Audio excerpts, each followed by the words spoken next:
அவர் விஜய் வந்து சந்திக்க இருப்பதாகவும் நாங்கள் நேரடியாக வரத்துக்கு இருக்கோம், உங்களோட கருத்து என்ன, எந்த டைம் வந்தால் கரெக்டாக இருக்கும்னு கருத்தை கேட்டேன்.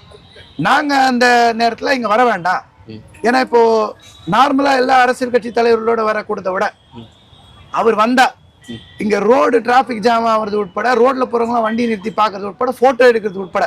ஏன்னா நிறைய பேர் வந்து இங்கே திரைப்பட துறையை சேர்ந்தவங்கலாம் வர்றாங்க, வரும்போது இயல்பாகவே போய் ஃபோட்டோ எடுத்துக்கிறாங்க, நிற்கிறாங்க, ரோட்டில் போய் நிற்கிறாங்க. இது மற்றவர்கள் இருக்கக்கூடிய ரசிகர்களை விட இவருக்கு தமிழ்நாட்டில் இளைய தலைமுறையுடைய ரசிகர்கள் நிறைய பேர் இருக்காங்க, சினிமா ரசிகர்கள். நான் அரசியல் ரீதியாக பேசலை.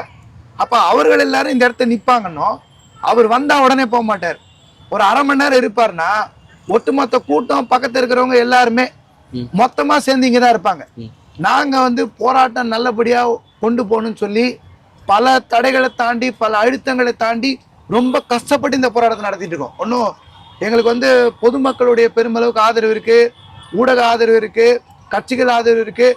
எல்லாத்தையும் தாண்டி எப்போ நாங்கள் கீழே விழுவோன்னு காத்துக்கிறதுக்கும் சென்னை மாநகராட்சி, தமிழ்நாடு அரசு காத்துட்டு இருக்கு. இப்போ இந்த அடிப்படையில் அவர் வந்து போய் ஒட்டுமொத்தமாக நின்னாலும், இது வந்து வேறு விதமான நிகழ்ச்சி மாதிரி ஆயிட்டாலும், எங்களுடைய இவ்வளோ நாள் படுற கஷ்டம் இருக்குல்ல, இது வீணா போயிடும்.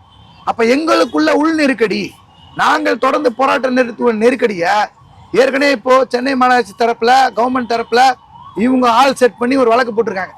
ஏதோ இங்கே டிராஃபிக் ஜாம் ஆகுது, இங்கே ஆம்புலன்ஸ் போகுது, ஒரு ஆம்புலன்ஸாவது நின்றுச்சா, ஒரு வண்டியாவது நின்றுச்சா அப்படின்னா கிடையாது. நீங்கள் வந்து இங்கே சிசிடிவி கேமரா இருக்கு, எல்லாம் இருக்கு. ஆஸ் யூஷுவல் மெட்ரோ பக்கத்தில் டிராஃபிக் நிற்கும், இந்த இடத்துல எந்த டிராஃபிக்குமே நிற்காது. போக்குவரத்துக்கு இடையூறே இல்லாமல் ஓரமாக அமைதியாக அறவழியில் உட்காந்துட்டு இருக்காங்க.